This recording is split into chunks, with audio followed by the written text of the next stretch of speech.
মধ্যপ্রাচ্যে চলমান যুদ্ধে প্রায় ২ মাস ধরে বন্ধ উপসাগরীয় অঞ্চলে প্রবেশের একমাত্র পথ হরমুজ প্রণালী। এতে বিকল্প বাণিজ্য পথ নিয়ে ভাবতে বাধ্য হচ্ছে মধ্যপ্রাচ্যের দেশগুলো। বার্তা সংস্থা এএফপির এক প্রতিবেদনে উঠে এসেছে কোন কোন বিকল্পের কথা ভাবছে মধ্যপ্রাচ্যের দেশ এবং সেগুলো কতটা কার্যকর।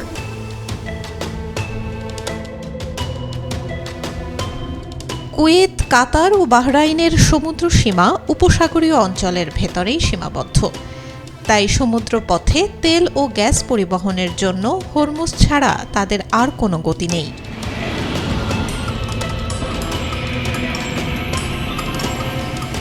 তবে সৌদি আরব ও সংযুক্ত আরব আমিরাতের কিছু পাইপলাইন রয়েছে, যা দিয়ে তারা সীমিত পরিমাণ জ্বালানি তেল ও গ্যাস পাঠাতে পারে। তাই এখন তারা নতুন পাইপলাইন ও বন্দর নির্মাণ এবং বিদ্যমান পাইপলাইনের সক্ষমতা বৃদ্ধির কথা ভাবছে।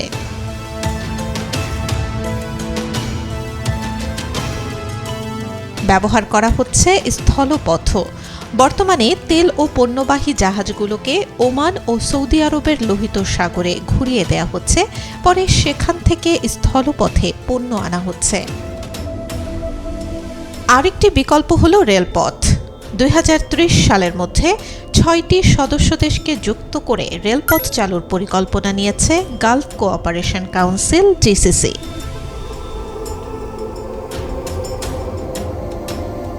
হরমুজের আরও একটি বিকল্প হতে পারে ভারত মধ্যপ্রাচ্য ইউরোপ অর্থনৈতিক করিডোর।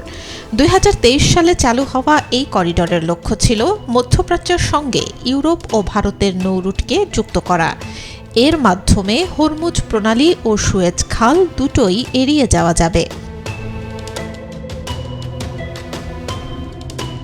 তবে বিশেষজ্ঞরা বলছেন হরমুজ এড়িয়ে বিকল্প পথ তৈরি করা মোটেই সহজ নয়। নতুন পাইপলাইন ও বন্দর নির্মাণের যে পরিকল্পনা করেছে সংযুক্ত আরব আমিরাত, তাতে অনেক সময়ের প্রয়োজন। এই প্রকল্প অর্থনৈতিকভাবে লাভজনক নাও হতে পারে।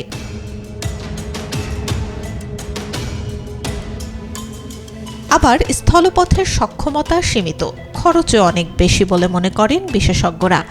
জিসিসি রেলপথ চালুর পরিকল্পনা করলেও তা বারবার পিছিয়েছে। ভারত মধ্যপ্রাচ্য ইউরোপ করিডোরের ক্ষেত্রে সৌদি আরবকে যুক্ত হতে হবে ইসরায়েলের সঙ্গে, কিন্তু সৌদি আরব ইসরায়েলের সঙ্গে কূটনৈতিক সম্পর্ক স্থাপনে আগ্রহী নয়।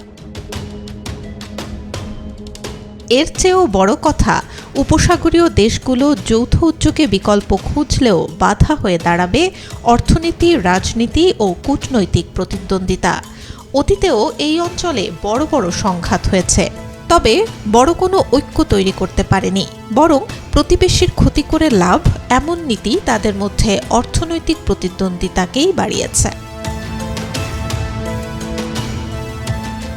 Desk report, B news 24।